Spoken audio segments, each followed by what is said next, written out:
Hi guys, welcome back to my bedroom. Peanut butter's here, obviously. Duh.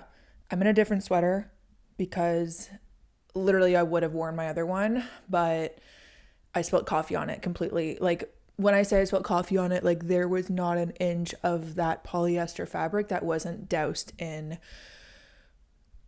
coffee. You guys get it. This one has a little bit of situation going on. But we won't bring that up. That's not what we're here for today. Today, we are going to, not kidding, I have no idea. Let me actually look at my notes. I don't even have notes. Okay, let me look at if you guys commented anything. Probably should have done this before. I'm looking at my producer. Probably should have done this before. Okay, let me just talk actually about literally anything. How's the mood lighting? You can't really see it. Oh, that's why I sat on it. My bad. And that was my bad. That wasn't on you. That one was on me. I just realized that I've been sitting here talking to myself, not only to myself, to a stuffed animal. Okay. It may or may not get pitch black by the time I'm done filming this video because it's like 3:45 right now, and obviously it gets dark at 4 o'clock at night, which unpopular opinion I actually really like. Okay, like 4 o'clock obviously is too early. I'm not a psychopath. But I don't think the sun needs to be up past 7:30 at night, genuinely. I think the sunset should be 7:25, dusk or whatever the hell you call it, when the sun's down but there's still colors in the sky. 7:38, 7:42, pitch black, please. It's just as cozy. In the summertime, and it's not like I live in the Arctic when they have, summer all the time. Is that even where it is? It's one of the poles. Whichever one that Santa's not in. Where like you go out for dinner with your friends and you're just like in the sun. You're sitting and now you have to eat in the sun. Oh, and here's one thing I absolutely hate. I didn't even have to put this in my in and out list because oh my God, eating in the direct sunlight, even like walking in the sun, like it is just a switch in my brain that just monster. And like when you go home for the holidays and you just instantly like Cinderella twirl into the worst version of yourself, that's what happens to me when I am in the sun. And there are some people in the world that enjoy eating in the direct sunlight. Listen to me now. I actually love those people because then I always get the shade. You can always have the sun. I will always have the shade. Perfect pair. I watched The Notebook last night. Y'all ever seen that movie? Y'all ever watched the critically acclaimed movie based on a novel by Nicholas Sparks starring Rachel McAdams and Ryan Gosling? Y'all ever seen that movie? I think I watch The Notebook and The Titanic once every like 2 years. I rewatch them. So yesterday was my night, you guys. Holds up. I took a photo of my sweater, the sweater, like the gray sweater that I spilled coffee in because I wore it last night. I also slept in it, and then this morning I spilled coffee on it. Don't judge. The only sweater I brought to Italy. This isn't considered. My sleeve was covered in tears. That movie is so good. Cried the whole way through. Not even like, okay, the ending obviously tragic and sad. The beginning, middle, and end, my love. All of it. It's so good. And Noah is the epitome of my type. Well, actually, I realized a long time ago, but it just came back to me. My type is so long sleeve shirt under a short sleeve shirt. That's all I'm going to say on that. But Noah is also my type because he's like, can build a house and then also like reads poetry and is sweet and handsome. I'm trying to think of other qualities. Did I say builds a house? I also watched recently, for the first time ever, Before Sunrise. Yes, that one. I questioned myself because I tried to watch the sequel Before Sunset last night. Not the same, we'll get to that later. Before Sunrise. Have you guys seen that movie? It's so sweet. I've been doing this thing where I put my phone away, like in the other room when I watch movies, because then I don't look at my phone, and I do think about it sometimes. I'm not gonna lie to you. Like halfway through, I'll be like, I wonder what's if anyone texted me. But I don't touch my phone when I watch movies because one of my pet peeves, and here we go on another tangent, is when someone is on their phone when we're watching a movie together, especially if I pick the movie. Do not look at your phone. It's so, because now I'm focused on you. And who the hell is texting you? But Before Sunrise, I was enthralled, almost said encapsulated. When I think of the word encapsulated, I just think of placentas. Okay, got that out. Got that? I need to stop talking to the bear. Okay, Before Sunrise, an amazing movie. It obviously came out in the 1990s, so I'm sure everyone's seen it. unbelievable. I love Ethan Hawke. I used to think Ethan Hawke, Colin Farrell, and who's the guy that has kids with Jessica Simpson? Actually, that's a great, not Jessica Simpson, Kevin Farrell. Is that a guy? Kevin Federline. Ew, I said Farrell because his middle name, when you Google him, it's Kevin Earl Federline. Change that. Obviously don't have the middle name Earl. Okay, I used to think Ethan Hawke, Kevin Federline, and Colin Farrell were all the same person. And as I'm saying them, I did think that they all had the same name too. Doesn't really make sense that they are the same person when they have completely different names, different people, and they're from different countries. I love Ethan Hawke until I watch Before Sunset, and I'm like, oh, never mind. You're skinny and weird now. I think it was like 10 years difference between the movies, so he was probably like in his early 20s and then like 36. That's just what happens when you're 36 years old, like on Hinge. 34 to 38, God's like, okay, let me see. He's checking his Rolodex. He's like, okay, 34 to 38. What we got here is commitment issues, doesn't believe in paying for a first date, doesn't want anything serious, actually doesn't know what he's looking for, but he wants kids. That's 34, 38 to you. And actually, let me just segue this into dating. I know I said in my out, I'm not going to talk about my dating life. That doesn't mean I can be broad about it. I can't be broad about it. I can be broad. Dating is actually really easy and fun. All you have to do, girls, if you're watching this and if you're listening to this, all you have to do to go on a date with a man is ask him 4 questions about himself in a row, one after the other. He'll be like, they're so easy to talk to. I've actually, like, they're going to have a great time. They're literally going to text you and be like, I had such a great time with you tonight. He's not going to ask you any questions about himself, obviously. That's asking way too much. You ask 4 questions in a row, they're obsessed with you. My friends and I realized that we talk about the guys we date, like they're preschoolers. Like, we're like, I had to make his lunch today for his job as a senior financial planner. Or like, we're learning to talk about big feelings and how to be nice to our mom. Or like, he shit himself today. He shit himself. Also, dating, when you, like, I think maybe men would feel this way. I can only speak to women. Women, you know, when you go up to someone or you go on a date with someone or you meet someone, actually only on a date. Take everything I just said back. You know, when you go on a date with someone and the second you sit down, you're like, oh, I'm never seeing this person again. Best date of my life. That is my favorite date to go on, because then you can just ask them insane questions and you'll never have to see them again. Like, you can just trauma dump or pry. I love to pry on a first date, or literally like talk to them and be like, oh, who would you vote for? How do you feel about this politician? Do you think women deserve rights? Okay, maybe not that one, because then you're stuck on a date with scary people. But I think I have friends that are like way too hung up, and trust me, I get like this too, hung up on like they'll go on one date and then like the venue for the wedding is booked, and then they get disappointed when it doesn't work out. It's like, you should just learn to go on dates with people almost in the hopes that you'll never see them again. Just like go out and ask them weird stuff and then go home and then wake up and live your life the next morning. It's so fun. These are things that you're not going to get to do when you're 45 with a 60-year-old man's kid for some reason, because that's how old they are when they figure out that they want kids. I realized that maybe I was like going through something today because I Googled the 75 hard challenge and how to do it.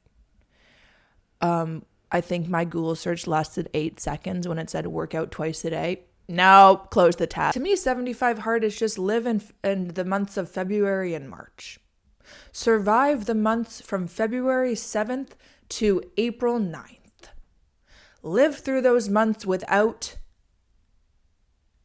And then I saw on TikTok there was like 75 soft, and it's just like everything, it was like a column, and everything that 75 hard was, it was like work out twice a day. 75 soft is like work out once a day if you feel like it.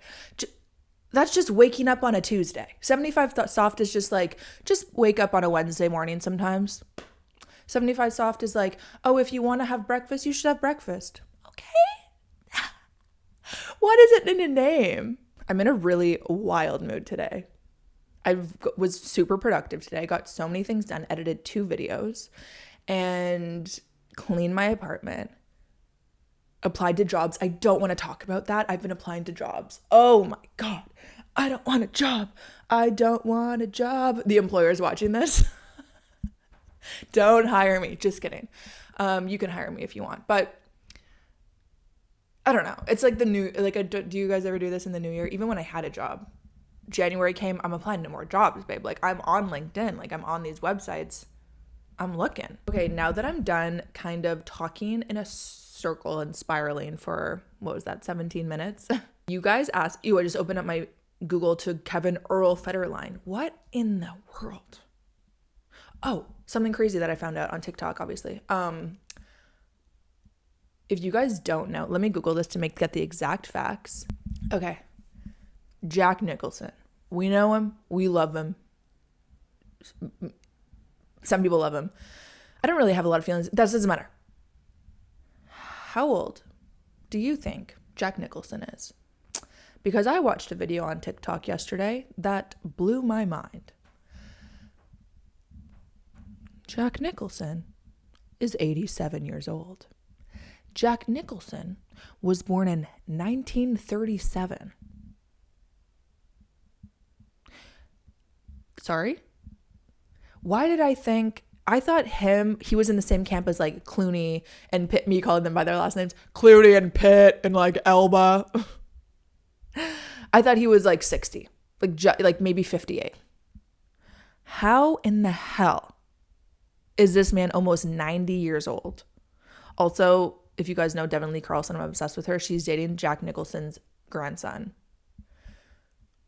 who is also on the cover of Lana Del Rey's Norman fucking Rockwell album. Don't you like when Hollywood comes full circle like that? This is what I wanted. Over the holidays, I wrote 13 days ago, 2 weeks. Sorry for the hold up.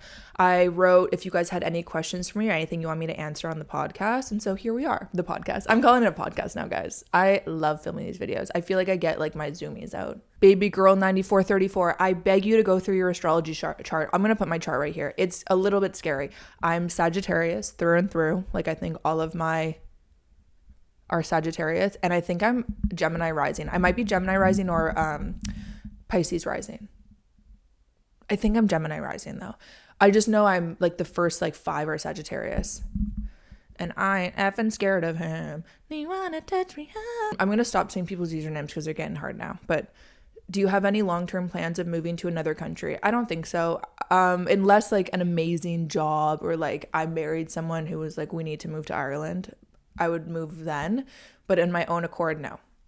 I'm loving being here and like experiencing it, but definitely miss the comforts of Canada and of home. And obviously being close to everyone I love. So no.